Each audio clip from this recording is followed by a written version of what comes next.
the case. So your platform restricts speech. Our platform promotes speech unless people violate our rules. And in a specific direction.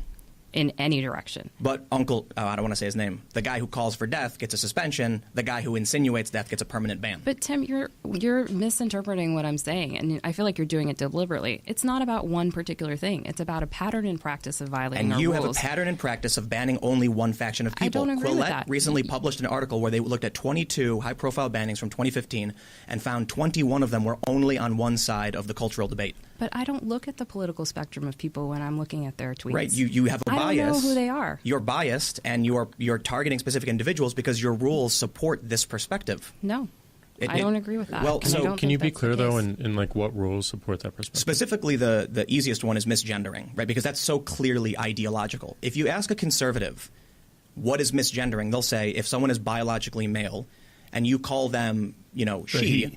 biologically male and you call them a she, that's misgendering. That's a conservative view. The progressive view is inverted. So now you actually have in your policies a rule against the conservative perspective. I have a rule against the abuse and harassment of trans people on our platform. That's what my rules Can we just give context in the background as to why that is? And I brought some research. So we obviously received a lot of feedback. So we don't make these rules in a vacuum, just to be clear. We have a bunch of people all around the world who give us context on the types of behavior they're seeing, how that translates into real-world harm. And they give us feedback. And they tell us, you should consider different types of rules, different types of perspectives, different, for example, when we try to enforce hateful conduct in our hateful conduct policy in a particular country, we're not going to know all the slur words that are used to target people of a particular race or a particular religion. So we're going to rely on building out a team of experts all around the world who are going to help us enforce our rules. So in the particular case of misgendering, I'm just trying to pull up some of the studies that we looked at. But we looked at the American Association of Pediatrics and looked at the number of transgender youths that were committing suicide. It's an astronomical, and I'm sorry I can't find it right now in front of me. It's a really, really high statistic that's 10 times what the normal suicide rate is of normal teenagers. And we looked at the causes of what that was happening. And a lot of it was not just violence towards those individuals, but it was bullying behavior. And what were those bullying behaviors that were contributing to that? And that's why we made this rule. Because we thought folks, and we believe that those types of behaviors were happening on our platform, and we wanted to stop it. Shut there up. are exceptions Nobody, to this rule. and I mean nobody, tackles issues like inflammatory talk. Shut up. And Mr. Midnight Movie. Shut up. And Jewish producer. Hello, son.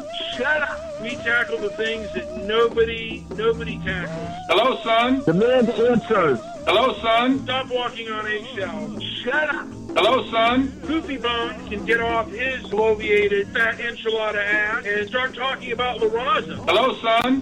Jocking it. Pimp Daddy Joe Pete. Jocking it. Pimp Daddy Joe Pete. Whipping the skippy all day long.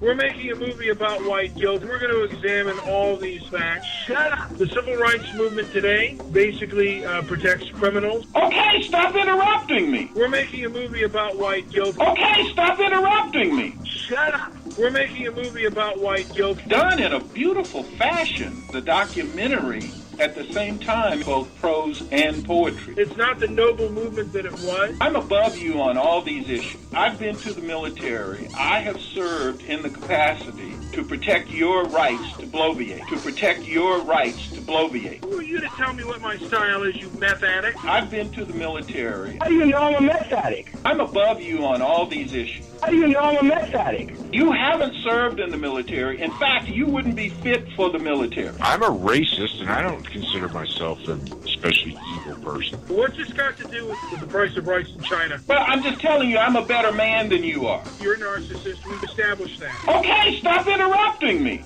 You could not defend the very rights you enjoy. You are the ultimate invalid.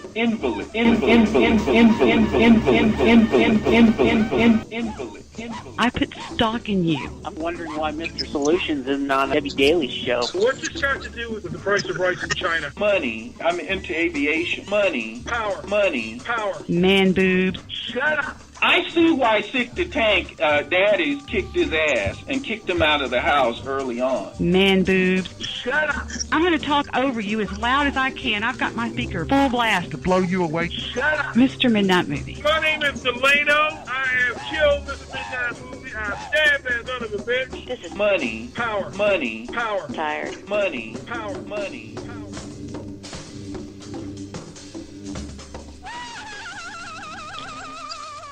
Yay! How's it going? Yeah. Hey. Yeah. All right. So we're here. This is Inflammatory Talk. Mr. Midnight Movie, what did we call this show tonight? We called it the decline of free speech on social media. Hot topic. Yes, and we're here with Nemo. I discovered him from the No White Guilt show. I used to have myself a No White Guilt show until it got taken off of I had it on Blog Talk Radio, and it got actually taken off. Not for hate speech, but there was a person who was a member of the Nation of Islam who decided to infiltrate my show, and I exposed him. And for exposing him, I got the boot, so to speak. So I'm here. I'm the inflammatory but diplomatic Mr. Midnight Movie. And then I also have equally inflammatory and equally diplomatic Jewish producer. Hey, what's up? Good evening. And our guest today is Nemo, and I said it before, I've discovered Nemo through the No White Guilt, wasn't the No White Guilt show, I think it's just called No White Guilt. And hey, how you doing, you guys? What is that? Is that a podcast or? It's Jason Cohen's YouTube channel, but it's really just focusing on the words that we use and understanding that the words that we use are the tools that we got to use to support white well-being. Yeah, and it is really interesting. It is a little bit different. A little bit different than my thing. I was and maybe it won't. I mean, there are similarities, but there are differences. Because he supported white well-being, and I just supported, freedom of speech, and for me also, rules that were for everyone. So, do you want to basically maybe describe a little bit more on the white well-being? Well, I think the main focus is that so our message is that we support the well-being of all, but never at the expense of white people, and it's using words like, for example, people that oppose white well-being are anti-whites. And it makes it a lot more effective by using these specific words that, we're all kind of putting together to kind of like intellectualize our defense the same way that, our attack has been so intellectualized. So like in all these anti-white institutions, they've created these words where like white fragility is like a concept that you can just throw at someone anytime that a white person disagrees with you or is upset about a sacrifice that they're being forced to make against their will. So it's really just about it's not about the behavior of other races. It's not about superiority or inferiority. It's all about just supporting the well-being of white people. Yeah. Now, going back to and basically. Censorship primarily goes in primarily one direction, and that's basically conservatives. And particularly if you are, you can be a racially conscious black man, or you can be, I guess, a religious conscious Jew, but you cannot be a conscious white person on social media. And, that was kind of made even more clear on what was happening on Twitter and on. Now, you listen to the Joe Rogan podcast with Tim Pool and I forget her name, and Jack Dorsey, and I forget the other woman. She's was it VJ? VJ, yeah. She's got an Indian name, VJ, and and I don't want to mispronounce. Let's see if I can go on the let's see here, Jack Dorsey, VJ, and I don't remember her last name, but there was a discussion about censorship on Twitter and their policies. What did you think of that, by the way? Are you asking me? Yeah. I thought it was, part of it was encouraging because of the fact that they were sitting down and they were saying that they were going to address these issues, and they were talking about, possibly getting more people that align with the right as part of their decision-making process. But a big part of me also was discouraged because they weren't willing to acknowledge that there has been a bias or that it was left-leaning, a leaning. And also the fact that they kept on bringing up the fact that, the left is encouraging more censorship, which to me is an obvious indicator that all the censorship is going towards the right, because if the left was actually being censored, they wouldn't be supporting for more censorship. So, they've managed to associate any idea that's right wing as hate, or anything that offends somebody as that's part of a protected class is inherently hateful, and also harassment, I guess. Yeah, and what is and I almost want to because they didn't get much into what is a protected class and who is a protected class. I have been I don't want to say harassed, but I have been contacted by the ADL on YouTube because I've made comments and I've asked people questions about their behavior, and I've been told. And I mean, at least they're saying they're members of the ADL, that I am attacking members of a protected class. And now, do you have any understanding what a protected class means, or who is a protected class? Well, I mean, the Civil Rights Act of 1964, I think, labels any protected class any marginalized group that's ever been marginalized because of their ethnicity, religion, gender, sex. Like, it's not extremely clear. But in my interpretation, it's just intersectionality, and it's a way to triangulate back against white males. It's a way to kind of be like, okay, you're a woman and you're black, so that way you get two oppressed, intersections or whatever. And then if you're white and you're male, that's double negative. It's basically just a way to formulate an upside down hierarchy with white people at the bottom. Yeah, it sounds that way. Now, I don't remember if that was ever, and I could be completely wrong. I mean, I read bits and pieces of the 1964 Civil Rights Act, and I don't remember if anything like that was ever stated. I mean, I think it was Article 7. It was Article 7 where they go into what a protected class is, and how they delegate disparate impact as well. And so, are they allowed to? Does it talk about? Because I know that they often talk about their definition of racism, which only basically people of European descent, white people, can only be stigmatized as racist. All other groups. Because that's one of the main things. Part of the no white guilt thing is that racist is a anti-white slur.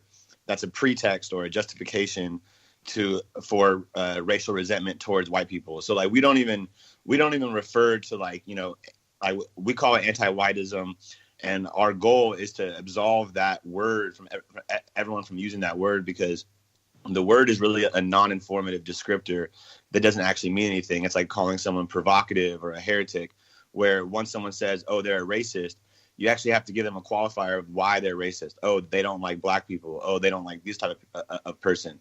So by, encouraging people to say it's anti-blackness or it's anti-whiteness or it's white positivity or whatever, it kind of eliminates that, because what happens is even when a black police officer does something to a black citizen, they attribute it to racism, and then racism is used as a justification for affirmative action and social equity and all these different things.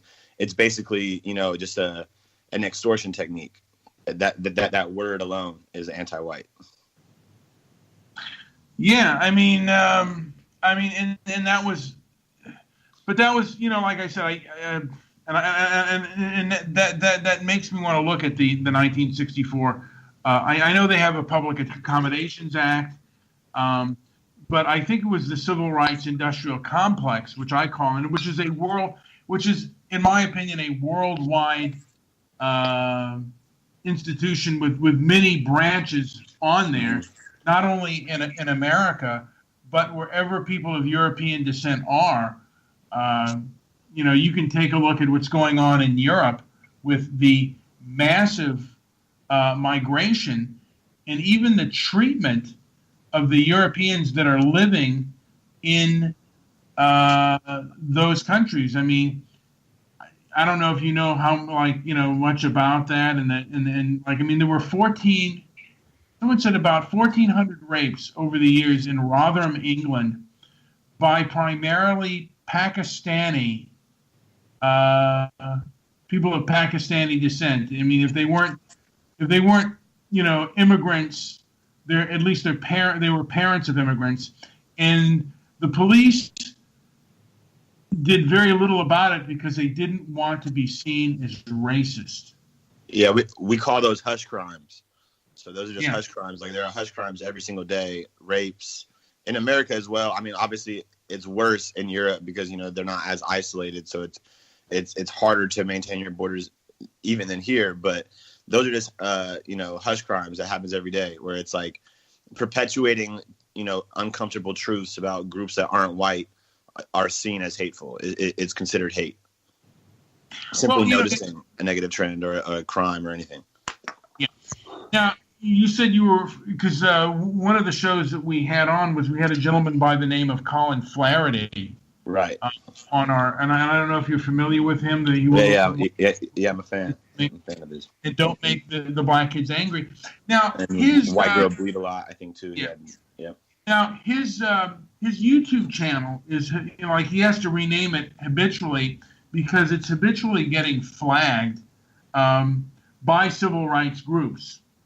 Right. And you and I think, have different ideas on who is behind these civil rights groups that are doing the flagging. Do you have any thoughts on who is the one? I think that it's organizations like the ACLU and Power and $1 Billion Roundtable. Like, I'm not like an expert on this, but I know that there are a lot of these organizations that their prime function is to target businesses or individuals, and then basically, run like a hit campaign against them, march, sue, whatever, and then it's basically an extortion technique, or by requiring them to do anti-white privilege training or diversity training. It's super overpriced. It's basically just like a shakedown. And a lot of these organizations, by the way, were subsidized by the government. I mean, They basically, on college campuses, they gave them groups to basically come in and form. And there's a group. Have you heard of a group called The Color of Change? I haven't heard of that specific group, but yeah. Now that is a major censorship group who basically, and they basically say, oh, these people are being anti-black or anti-Latino or anti-immigrant or whatever. And basically, what they've been, and they've been a major,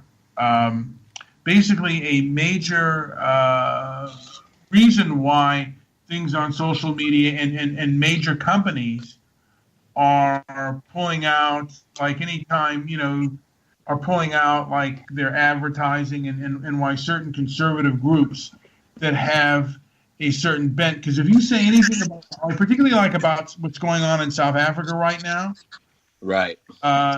This group has been in a major force to shut that down. Right. And they've also, like I said, they'll pull people's Patreon, or even banks and other businesses. I mean, so this is not just a, it's not just government. It's also these people are involved in businesses too. They're basically colluding together. Right. Well, yeah. I mean, Eric Holder alone, if you look at some of the settlements that he's had with, like, I know he had one with Uber, Airbnb, Starbucks. You know, it's $10 billion in 1 year from one company sometimes. You know, some of them aren't that big, but it's a ridiculous amount of money. And these are private organizations that are doing this just kind of, you know, in a collaborative effort with our government, which is extremely interesting.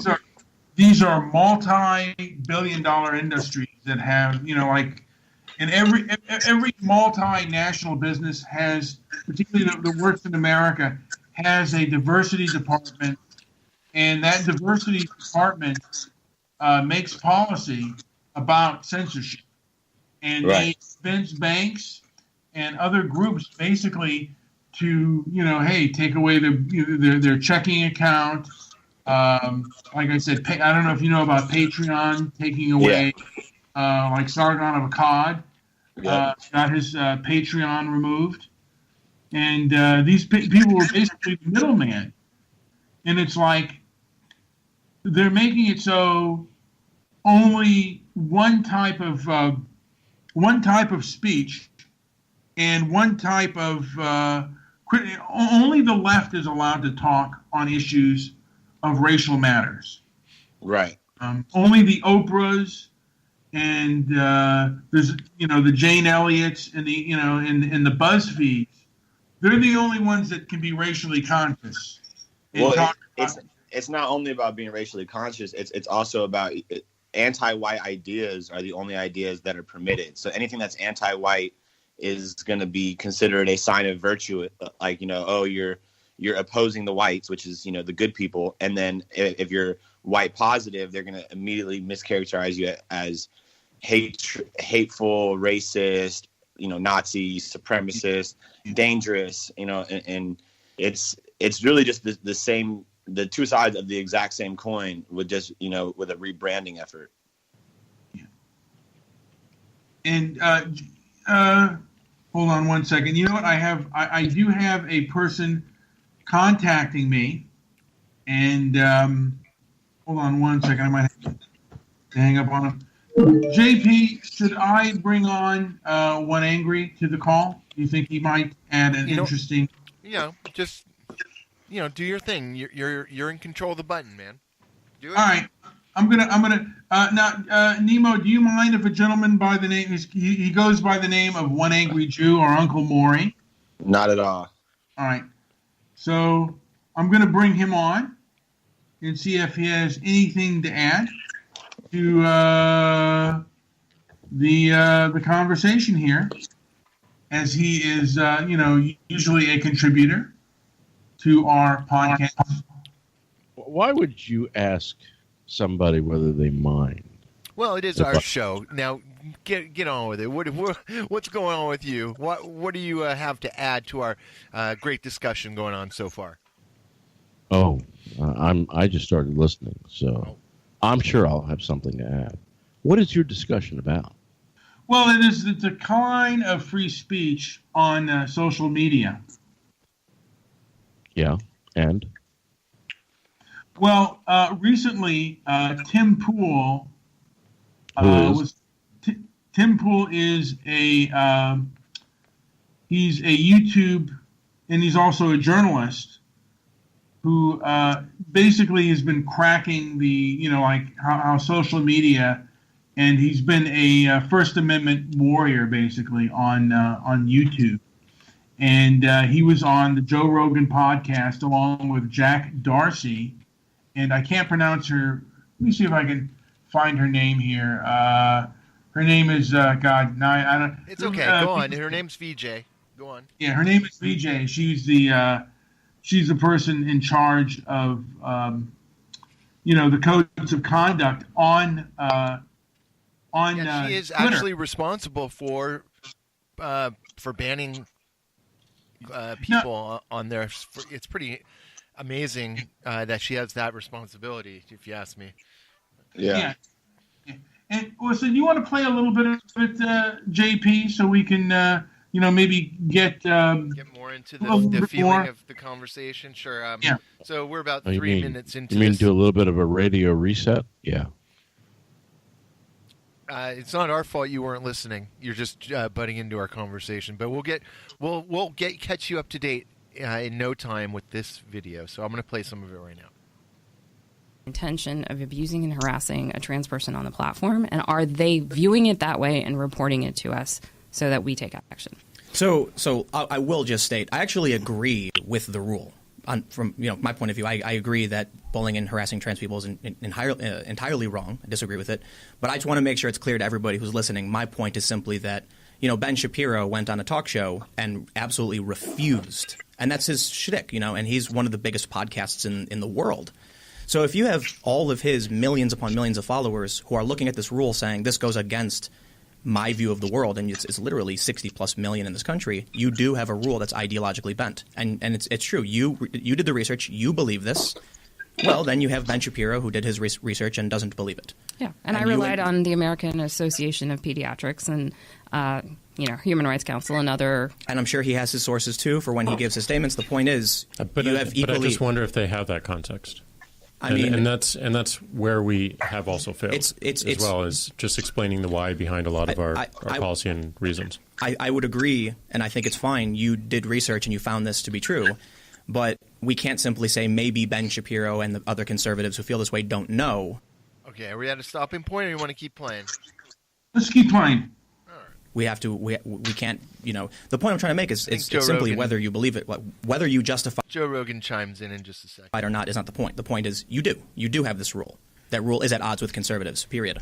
Well, I think that you're generalizing, but I think it is really important, as Jack said, to the why behind these things. The why is to protect people from abuse and harassment on our platform. I understand, but you essentially created a protected class if this is the case, because despite these studies and what these studies are showing, there's a gigantic suicide rate amongst trans people. Period. It's a 40%. It's outrageously large. Now, whether that is because of gender dysphoria, whether that is because of the complications from sexual surgery, sexual transition surgery, whether it's because of bullying, whether it's because of this awful feeling of being born in the wrong gender, whether that all that is yet to be determined. Mm-hmm. The fact that they've shown that there's a large amount of trans people that are committing suicide, I don't necessarily think that makes sense in terms of people from someone's perspective like a Ben Shapiro saying that if you are biologically female, if you are born with a XX chromosome, you will never be XY. If he says that, that's a violation of your policy. And you're creating a protected class. To be Okay, how are we doing now? All right, does anyone want to make a comment on that? Well, I'm have been upset my entire life of being born a Jew. Yes. Yes, but I never committed suicide over it. Well, you are in Thailand, where there is a large number, or I would say a larger number of transsexuals and people that would fall into that category. Right. Because it's tolerated here to a fault. It's almost to a point where being a transsexual or being a ladyboy is desired. They make it so that it's sort of your hip. It's the hip way to be. It's the virtue of a victim or victim virtue, where it's like as soon as you are labeled as part of a marginalized community, and you're awarded more like social clout, for lack of a better word, where it's like, they're not a who is that? They're not a marginalized community here. His name's Nemo. Alleged marginalized community. They're not a marginalized community in Thailand. But here in the United States, I guess they would be classified as other. I mean, there are other protected groups. And if you offend those protected groups, you can get in trouble. Like I said, I have been threatened,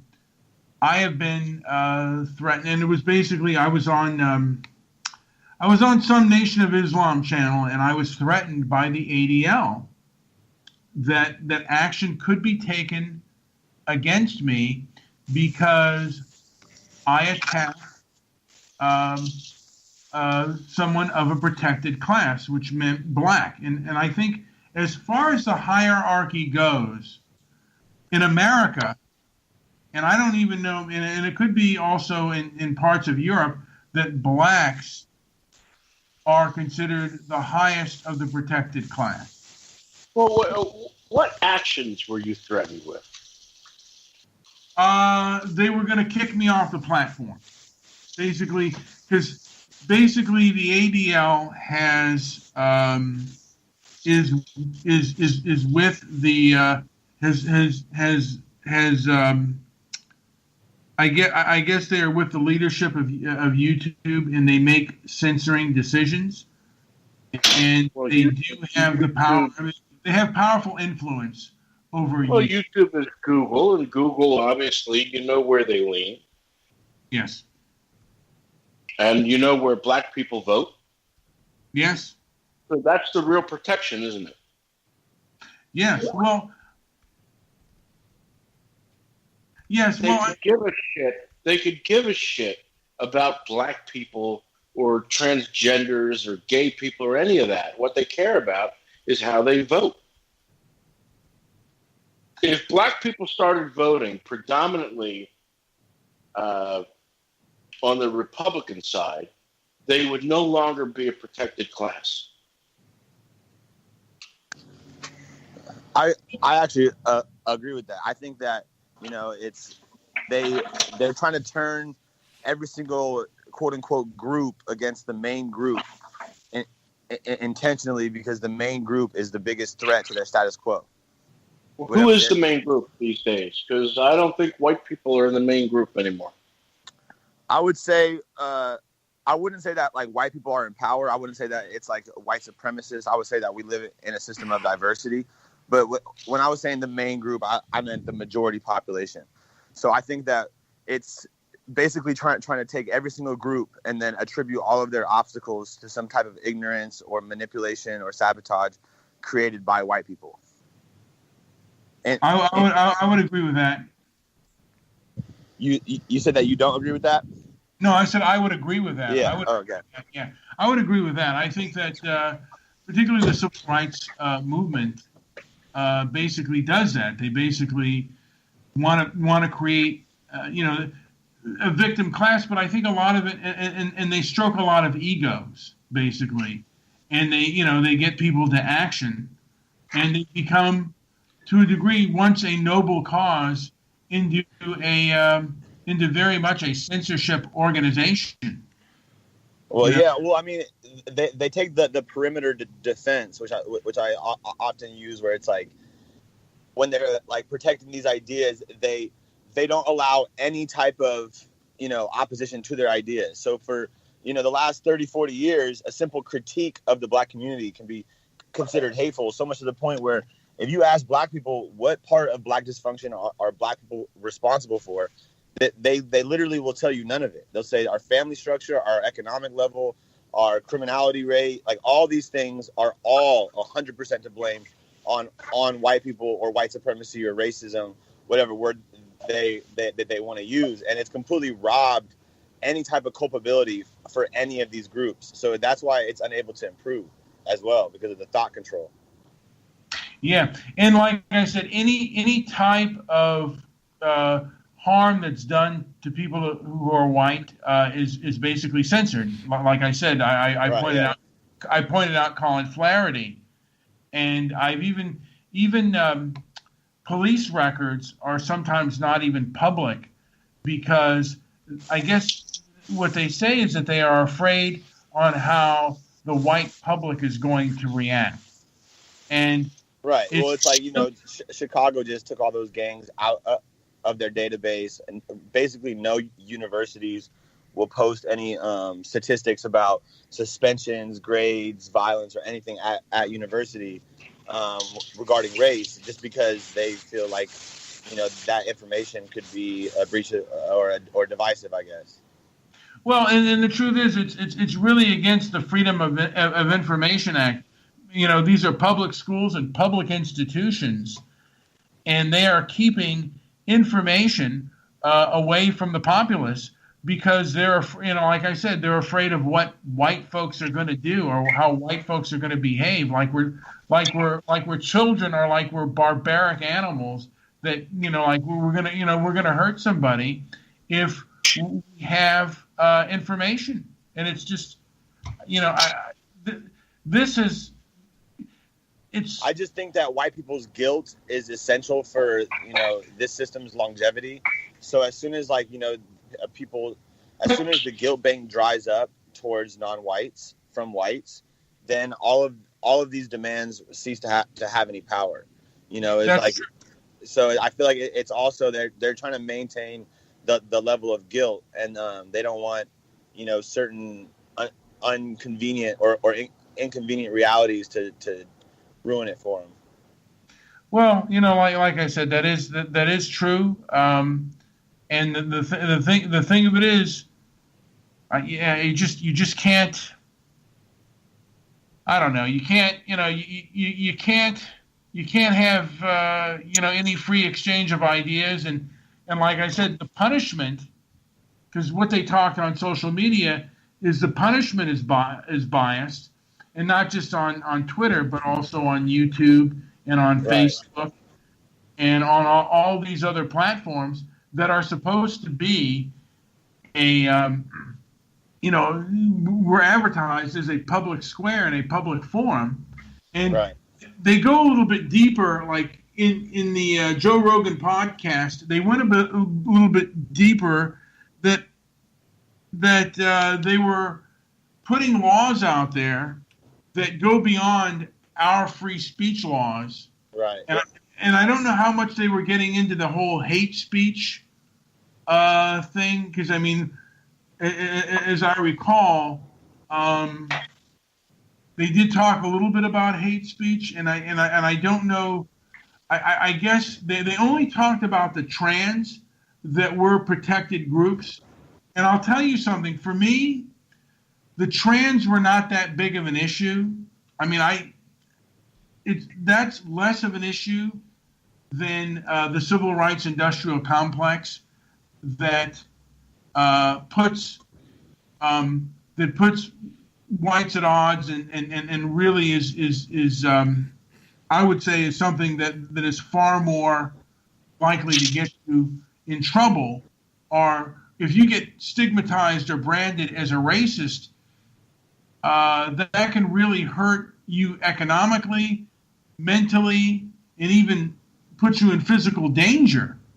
Right. Well, I mean, that's why I say it's an anti-white slur. I don't see any difference between calling a white person a racist and calling a black person the N-word. It's basically the same thing, where it's like, oh, this is a bad black. You know, this is a bad white, and it's basically. I'm sorry. What was that word that you mentioned? Well, you know, here's the deal. We were trying. Here's the deal.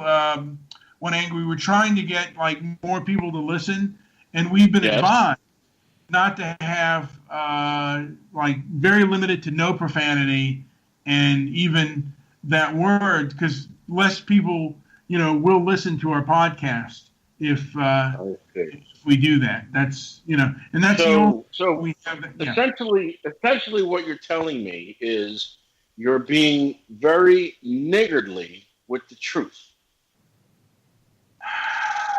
Thank you. That's okay. That's one way to put it.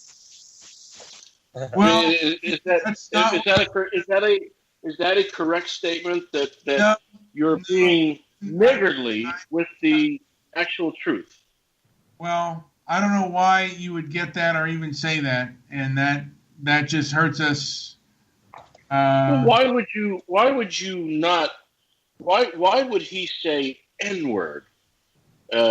Because I don't understand the reason to mask this word. Let me say the reason why is because that word, because individuals with power can shut us down. Okay. Okay. So here's my question then. If I say somebody pulled up to Bob's house across the street and burned a cross on his front lawn, and they wrote the N-word on his front door. Is there anybody out there that when they hear me say N-word, that they think of lollipops, for example?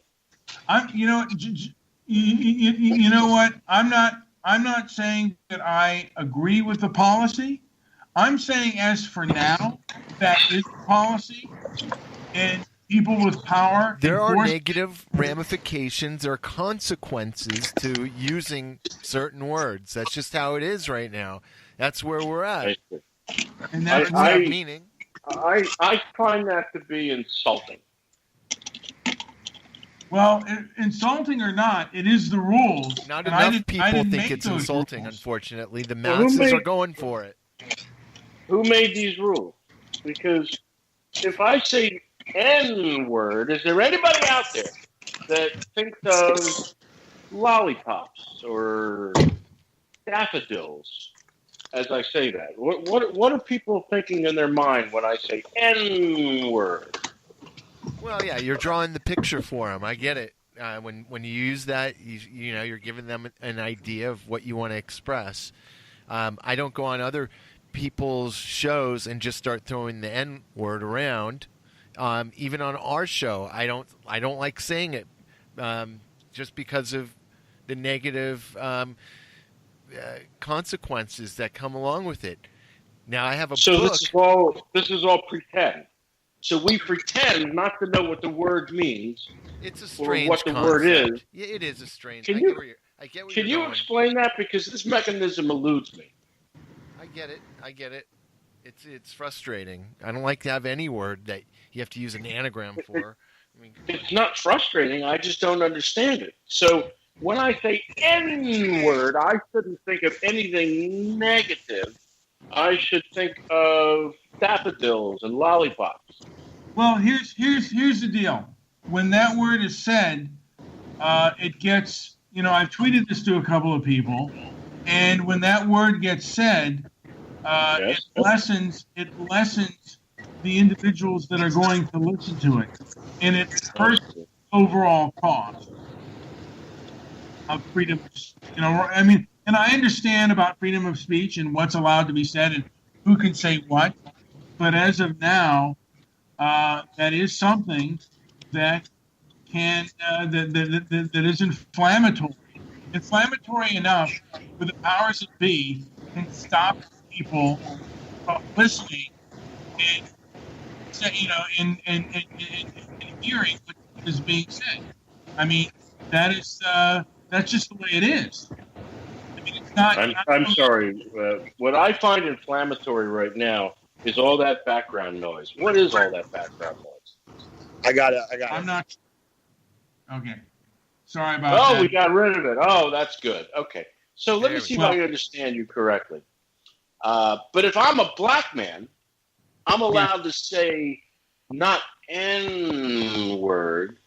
I could say the real word. Isn't that right? That is correct. You can actually say it either way right now. If you're a black person, you can say it either way, ER or a A, and there won't be any pushback against you. That's those are the rules that have been dictated, and like I said, we'll get punished for that. We will get less listens because of that, and it's not going to be look, there is a double standard. There are reasons why people have that standard.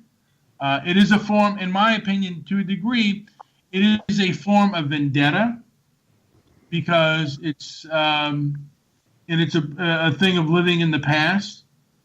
But it's a form of controlling your speech.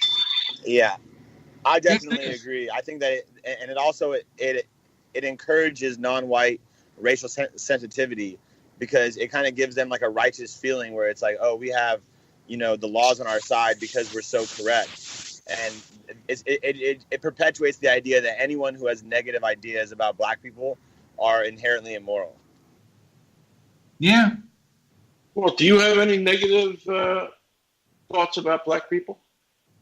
I mean, we'd have to define negative. I'm very honest about black people. You know, I don't have any animosity towards any ethnicity or anybody's genetics, but I don't pretend like black people don't commit more crimes. And I don't I don't pretend that all the races are the same. I don't lie about group differences. So I'm honest about black people.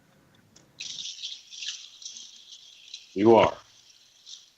So when you see black people, what do you think? Well, I mean, I think that, that it's a loaded question, because I think that, like, when you meet somebody, you're going to notice thousands of things about that person immediately, but race is just one of those things. And it's like anything that can increase the probability, like when you're making decisions based off limited information, anything that can increase my ability to assess the situation is relevant information. So I know that there's, if I'm walking down the street, if I'm passing by an Asian woman, that's a different scenario than if I'm walking by a black man. But I'm not going to treat every black man the same, because not every black man is the same. If he's 5'5", I'm not going to feel the same way as if he's 6'5". So it's, but I feel like I'm pretty honest about race. What are your opinions on it? When I see black people, I see Democrats. That's a pretty accurate assessment, I would say. I see fools. You see what? Fools. Chumps. People who will buy into bullshit. By the way, can we say bullshit, or is that... well, I prefer it not only because we get less... all right. Because I want this also in other countries, such as China. And this is inflammatory as it gets, so it is called inflammatory talk. All right. So then, can we then hereinafter decree that the B word is now no longer bullshit, but it's now the B word? The B word. Can we do that? You know what I mean? The thing of it is, yeah, I mean, like I said, I mean, I've heard that, like, places like China and other countries that have, because they do play, they do play podcasts in other countries, and they do. The thing so is, how about the F bomb? Now the word is no longer, and by the way, it's one of the most descriptive words in the English language. That would be fuck. But we can't say that anymore. We have to say he dropped the F-bomb. Is that right? Well, I guess that might... Here's the deal. Anytime you play something on YouTube or other places, and you want the widest amount of audience, and, like I said, I wouldn't mind my stuff playing in China or India, and these nations do have restrictive... language, any form of foul language will be considered, will be automatically taken off. And look, I'm a world person. I want to be part of the world. I want to be, you want to be. Wait a minute. Let me see if I understand you correctly. You want to be loved by Chinese people?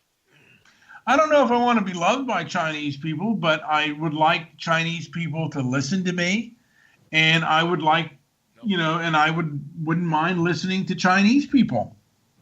How many Chinese people do you know? That I know personally? Yeah.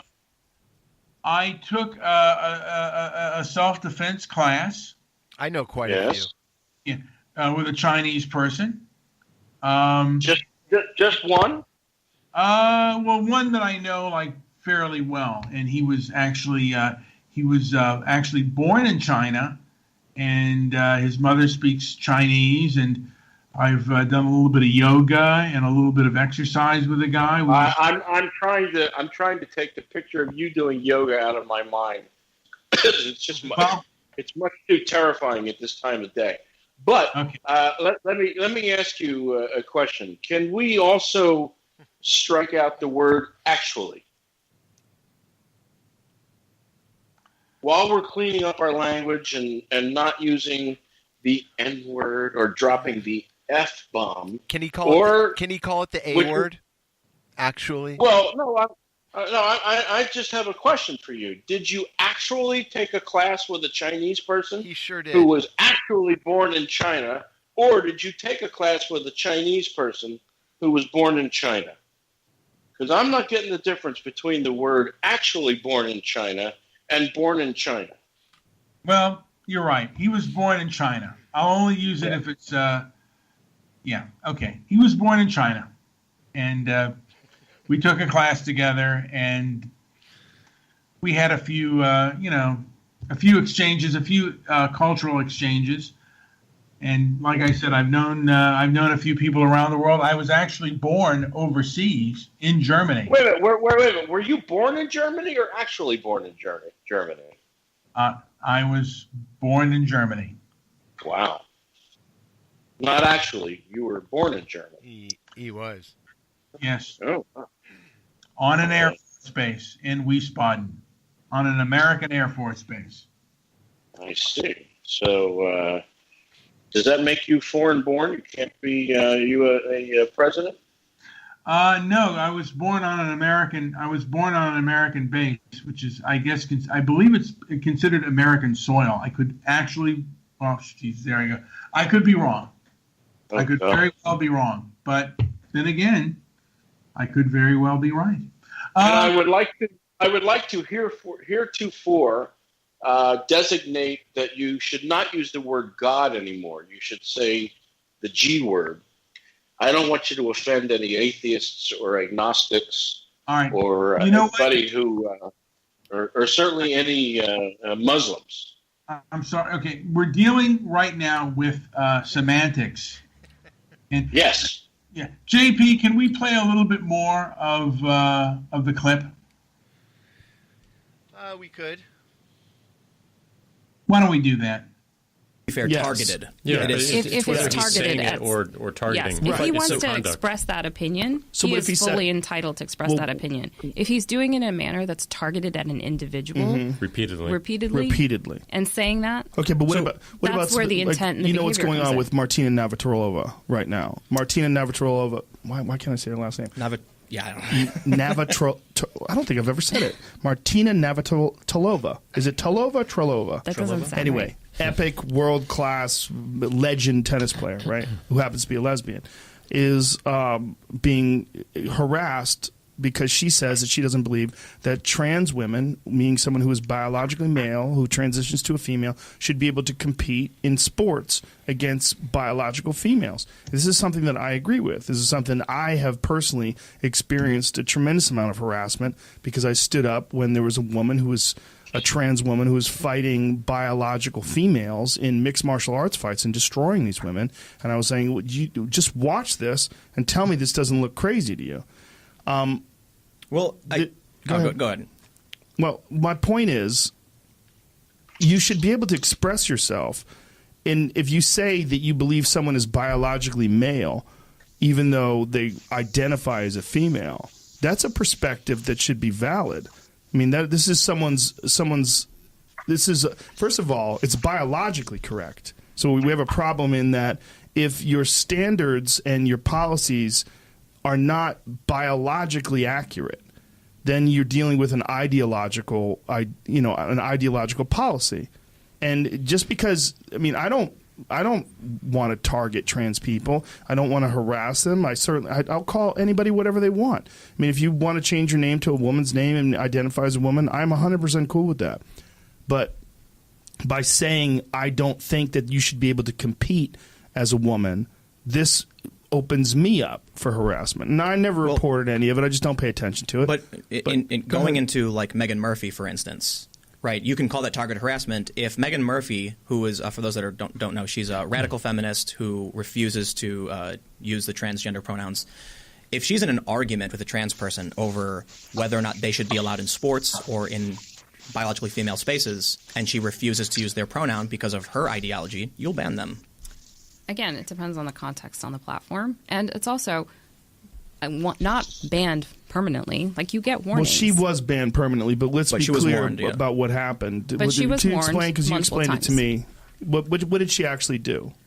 my understanding, and I don't have the tweet by tweet the way that I did for the others, but my understanding is that she was warned multiple times for misgendering an individual that she was in an argument with, and this individual is actually bringing a lawsuit against her in Canada as well. Actually, so it is. So actually, it's really happening. She's actually bringing a lawsuit.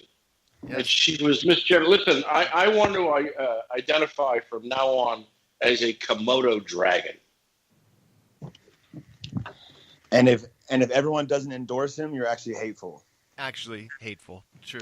Yes. I mean, yeah. And I don't remember how far they got into the protected groups and the double standards that happened with conservatives in this particular clip. But, I mean, Tim Pool did basically emphasize that basically censorship and the banning only goes one way on Twitter. Right, yeah. It's selective editing because anything can really be classified as hate or harassment when, basically all you have to do is oppose someone to be classified as that if it's the wrong person. So everyone's guilty, and then it's just really about selective enforcement.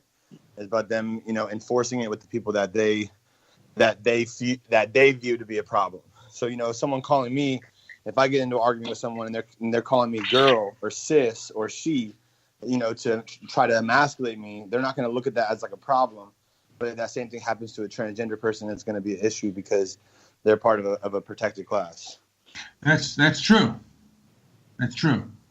And like I said, it's basically the protected class is basically a get out of free. You must remove the word basically from your vocabulary as well. And I'm sorry, but the B word is already taken, so can't use that.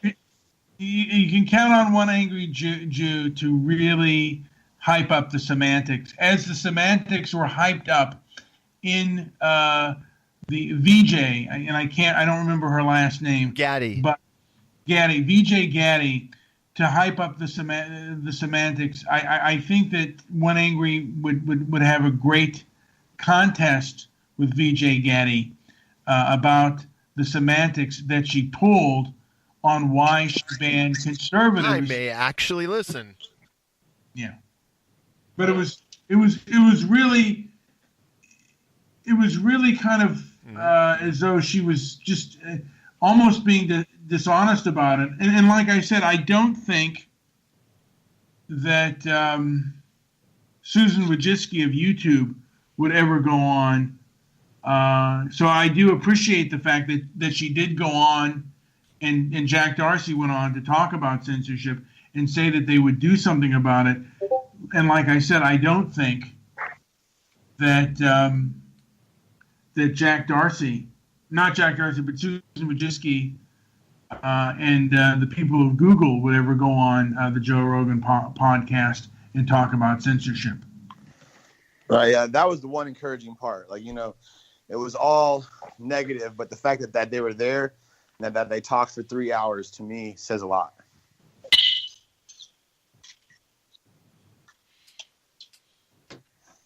And I just got something here.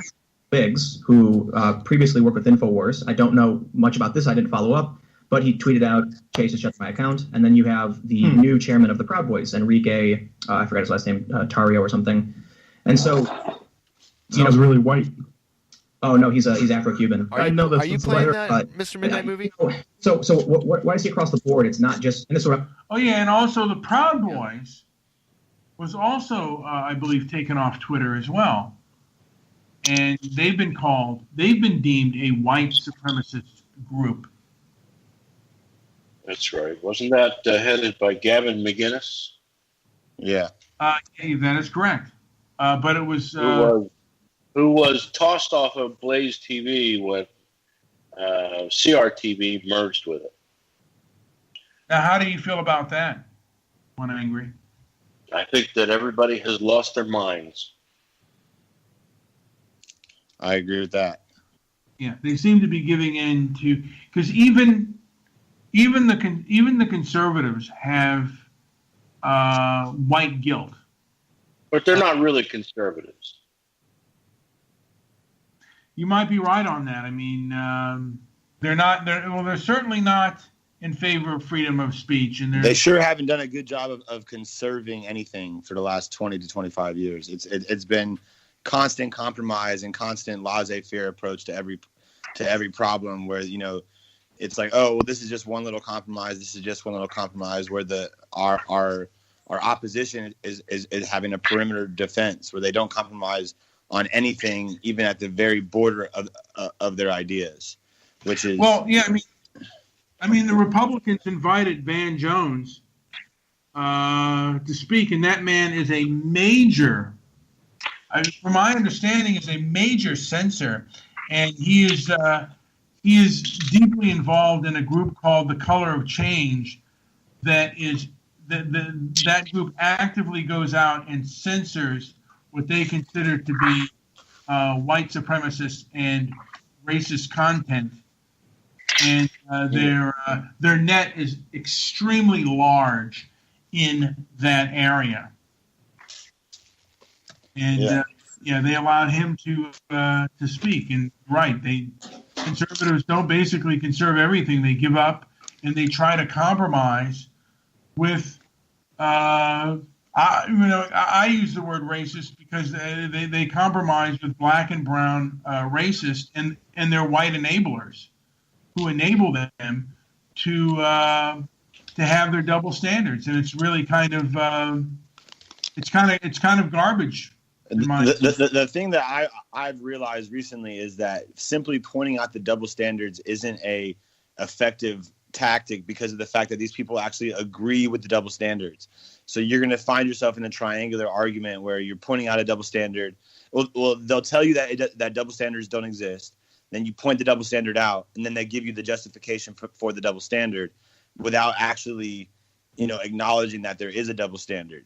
So that's why I do like focusing on the language, because I feel like that word racist is just infected, where people, like, if there's a black person, preferring black people, or a black person talking negatively about white people, no one will perceive that as racist. A black person can say, oh, white people haven't really accomplished anything. They've stolen everything. They don't, really deserve everything that they own. They have no culture. Like, they're all the whatever you want to say about them, but that's not considered racist. That's why I say anti-white, anti-black, because a lot of these things that people say are racist, it's just something that a white person said that they don't like, or it's a decision that they are projecting racial motives onto. And once you, just by that simple word change, it actually alleviates a lot of, those, it makes it harder for a false slander to stick. Yeah, I mean, it's kind of like I said, I mean, it's an uphill battle, however you deem it, because they have become so powerful, and the civil rights groups have become so powerful, and they're a very mean, vindictive group, and it's like people are afraid for their jobs. They're afraid. Mr. Midnight Movie, when you see black people, do you see a majority of mean, vindictive people? No, I think those who are, and I take people as they come. I mean, of course, if I see somebody not, looking in a certain way, who basically dresses in solidarity with a criminal culture, then I certainly would take perhaps evasive action. But if I see a group in a suit and they're church going, or even Nation of Islam, I know that on average they're not going to attack me and I'm going to be safe. Then so when you see the man in the middle of the street at the red light selling carrot pies, and he has a bow tie, you know that you disagree with his politics, but you're pretty secure that he won't poke you in the eye as you drive by. On average, yeah. On average, I'm going to be safe. On the other hand, anyone who is dressed in solidarity with a criminal culture, then I'm going to take evasive action, and I would do that. What kind of dress is that? I'm curious. Well, I mean, if you want to go in, I mean, you can look at specifics of thug culture, and you can look at like the saggy pants and the other ways of dress. I mean, you can Google thug culture and you can get an idea of what that is. You can even read the book by Thomas Sowell, Black Rednecks, White Liberals, and he could go into what is and what is not thug culture. But most people know what thug culture is. They know what gang culture is, or dressing in solidarity with a criminal element is. So, you use your common sense on that, and most people who've grown up near urban areas knows what that is.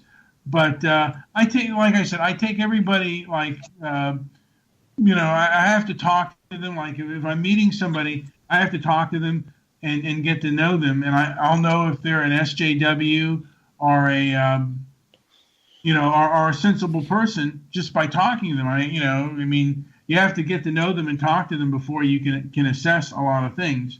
Now, my first priority is for my safety, and if I see something that is unsafe, I try to avoid that. Do you often feel unsafe? No, I don't. Not at all. There are times when yes, I would. I mean, I live in a safe neighborhood, and I live in a safe area. I mean, there are surrounding areas that are not so safe that I'm glad I don't live in.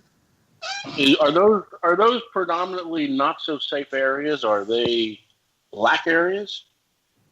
Black or Latino areas, yeah. And there's, like I said, I mean, people know that there is, like certain areas are going to bring out people's racial vendettas and anger against us. And do you predominantly live in a white neighborhood? I would say so, yes. And you feel safe in your white neighborhood? Yes. You don't feel safe in the black neighborhood? Probably not. It's not even just a feeling, though. It's also statistically he is less safe. Yeah, I mean, by the way, in the book, White Girl Bleed a Lot, there was a court case of a woman who was arrested. I don't know if it was drunk driving or she was drunk and disorderly in Chicago, and they dropped her off in a black neighborhood where she was later murdered. And they basically ruled that dropping a white person off in a black neighborhood endangered her safety and caused her death. So there is legal precedence for this. I see. Do you know how to tell liberals from conservatives amongst white people? Because I assume that all black people, not all, but mostly all black people, are liberal and Democrats. That is true. Yes. So how do you tell a conservative from a liberal when they're white? Are you saying how can you tell without talking to them, like just from their appearance? Yes.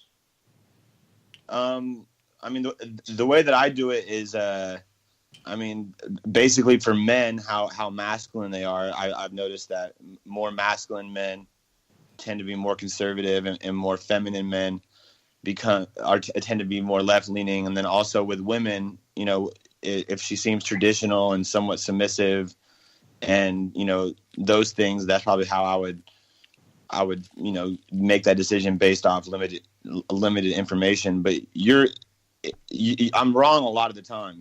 You can't really tell someone's political ideology just from their appearance. Can you tell somebody's political ideology by the way they drive? No. Yes, of course you can. Enlighten me. This is interesting. Yeah. I mean, take it. Liberals. Yeah, I'll be happy to. Liberals and lefties put their face right up against the steering wheel. They grip the wheel as if someone's going to wrest it from their control. and they never look left and right. They always look straight on and always have a look of terror as they drive.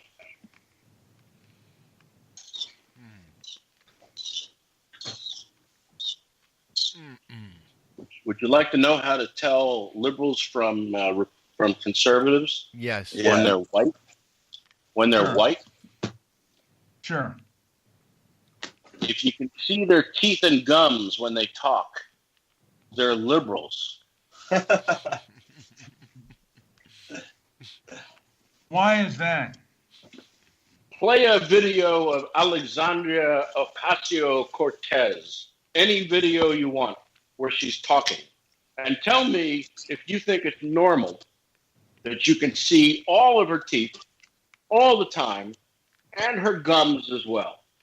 And I want you to try talking that way. I want you to try speaking where you show your entire mouth. Your mouth is wide open, but you're speaking normally. And I can see all your teeth, including your gums. Go ahead.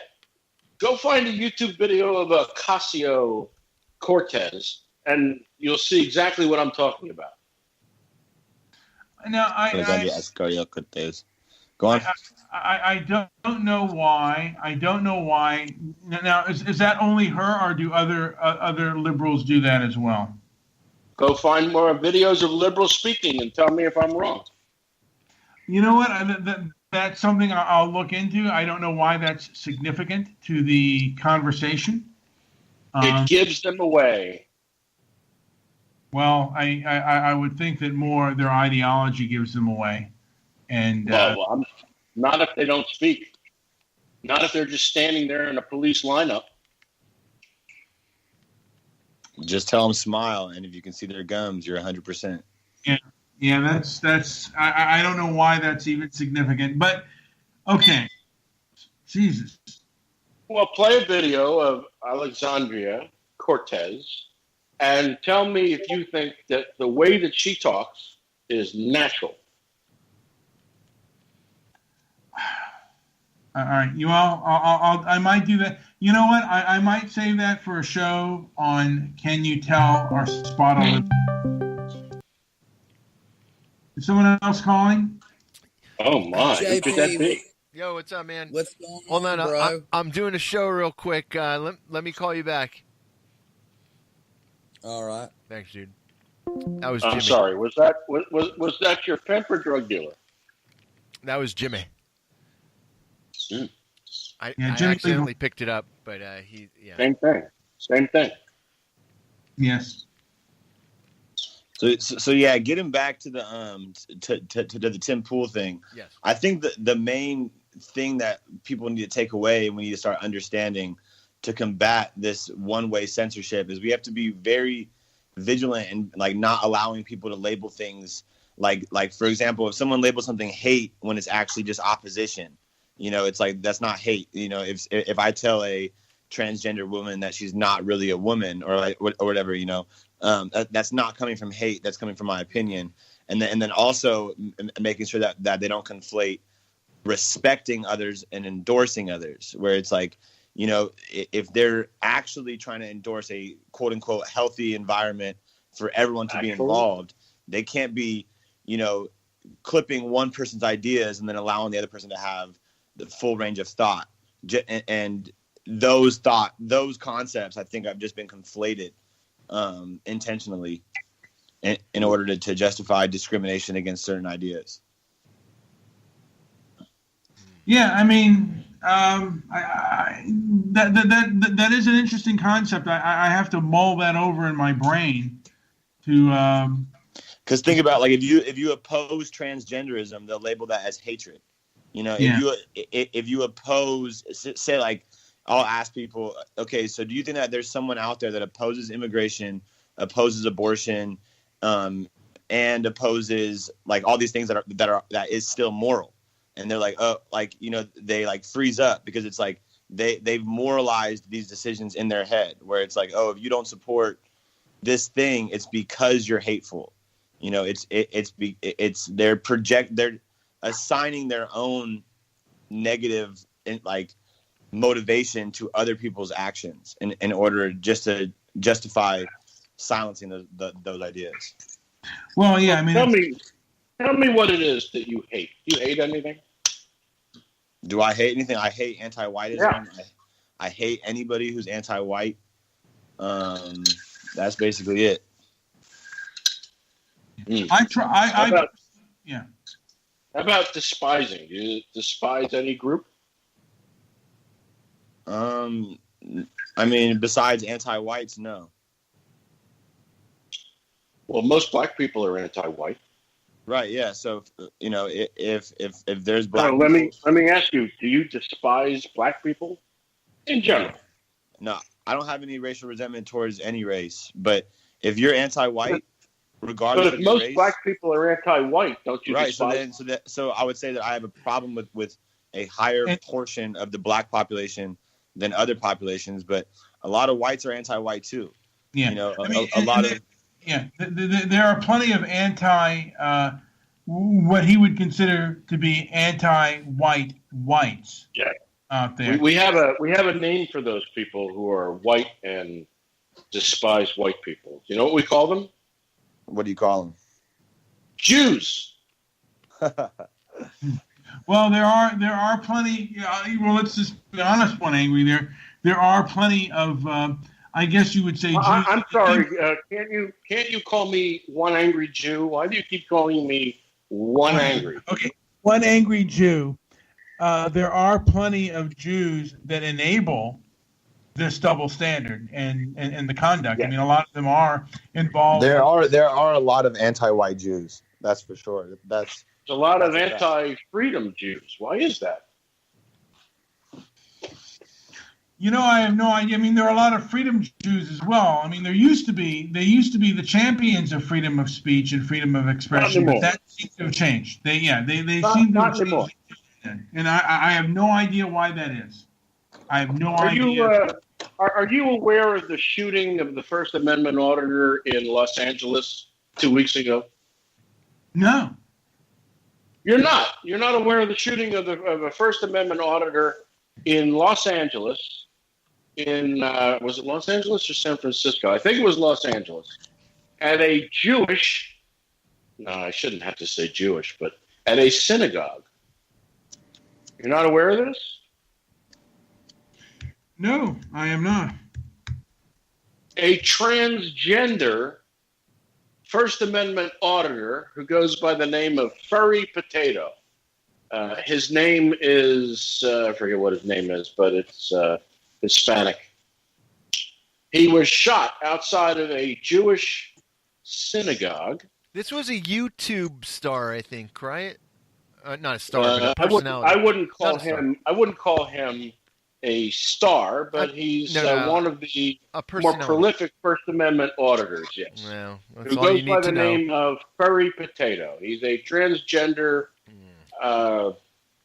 YouTuber, and he had a camera. He didn't have a gun. He had a camera. He was shot by the security guard outside of the synagogue on the sidewalk. The security guard had pointed the gun at him several times, said that he was going to kill him, and then he hid behind a door, a gated door, and let a round off pointed at the ground as a warning shot. Perez, who is a 45-year-old transgender woman, told the Washington Post she initially began filming the synagogue because she was intrigued by the architecture as she walked back from the doctor's appointment at a nearby Cedars-Sinai hospital. I saw the synagogue and I said, I'm going to check it out. It's got a lot of neat stuff like stained glass and windows. So then she was confronted. Wow. She was confronted. Can you pronounce the name of the security guard who confronted her? I think I saw it, but I don't see it here. No. Yeah. So here's a story. Oh, yeah. Zela Grunfeld, I think. Oh, my God. Did you ever date her in high school? Name.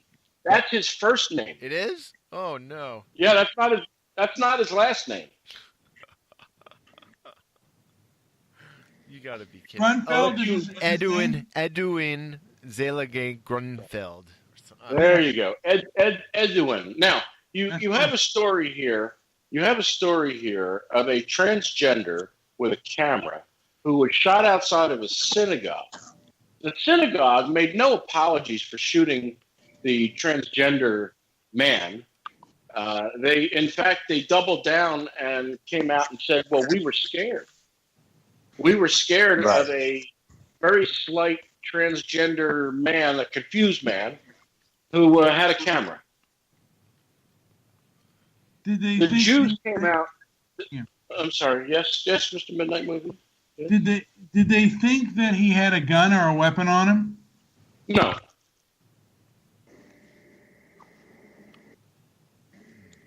Well, I couldn't tell you exactly what they thought, but nobody saw a gun. Okay.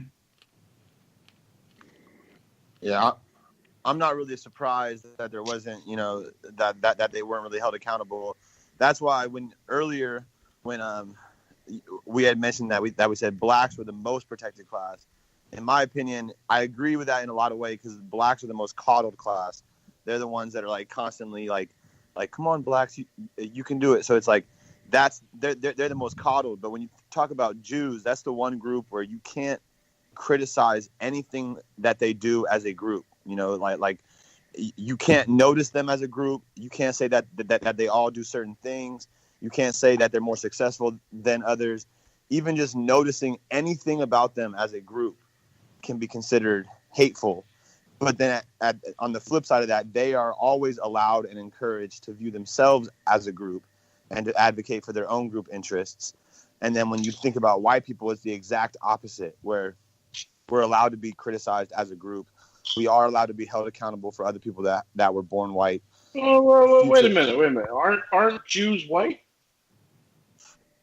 Well, I mean, it really depends because white is a social construct. I consider Jews white, but Mr. Solution said I wasn't. You're more for advocating for the pink people because I've gotten a good look at Mr. Midnight Movie and he looks more pink than white. Well, I mean, to me, white is a social construct. It's just a subcategory of other categories.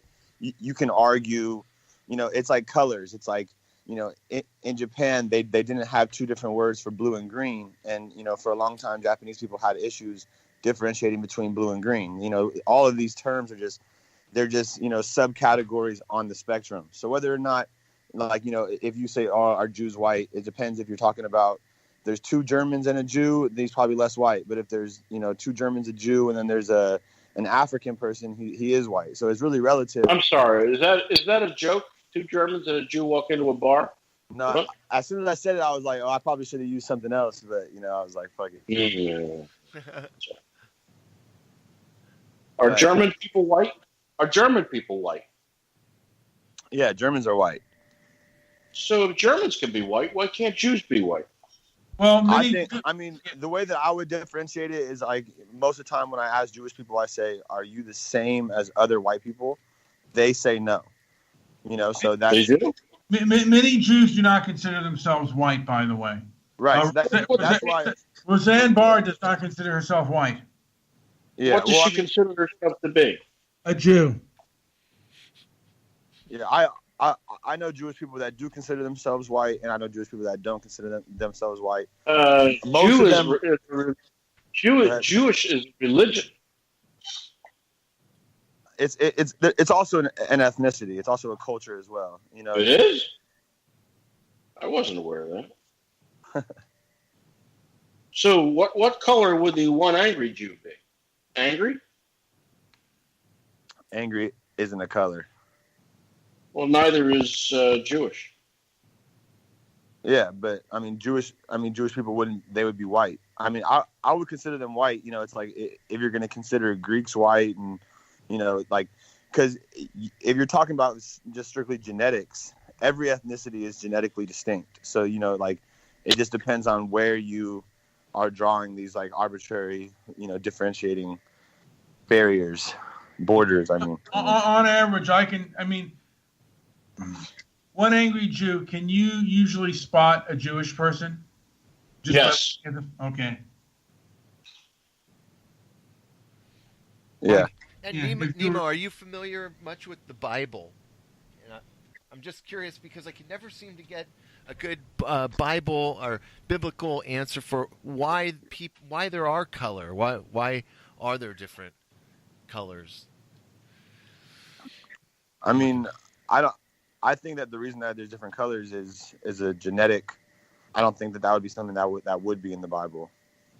Yeah, you know, like we're biologically distinct. There are different traits that are selected in different environments through natural selection and sexual selection. So yeah, I've heard all kinds of explanations. Like, you know, when culture started, I've heard blacks say that everyone was black, and then people migrated to areas that might have been cooler and turn. That's actually true. And turn lighter. That is true. So there was a ton of different primates all over the globe, but the Homo sapien, what we're all descendants from, they did come from Africa. Are you calling black people primates? Yeah, they are primates. That's racist. All people yeah. But yeah, so then when everyone migrated north, it got a lot colder, so a migration south became implausible through all the, you know, it was they were unable to get back to Africa, so they were in the snow for 7 or 8 generations in caves, and that's when they crossbred. So what you're trying to say is that white people are less toasty than black people. Yes. Yeah, I would agree with that. We're a little less toasty. Okay. Well, take it to one angry to be a little bit even more inflammatory. Yes, the best adjectives on the internet. Yes, to be even more inflammatory and take it to a level where I hope I don't get censored. Most toasty. And, you know, I did tweet this out to a few people out there. Yes. And one angry Jew has taken the inflammatoriness to edges and reaches that go far beyond my inflammatoriness, and perhaps even further than a way I want it to go. But you know what? That's what happens when you are on live radio, and what happens when people come on with, you know, because like I said, I believe in freedom of speech. People should have the right to say what is on their mind, and there should be no censorship. You know, there should be the First Amendment, and free speech should be as protected, and there should be as little limits on freedom of speech as possible. You know, I think I'm going to end this show just because I'm getting a little bit tired, and you know, I'm running out of words. Does anyone have anything to say before I end this podcast?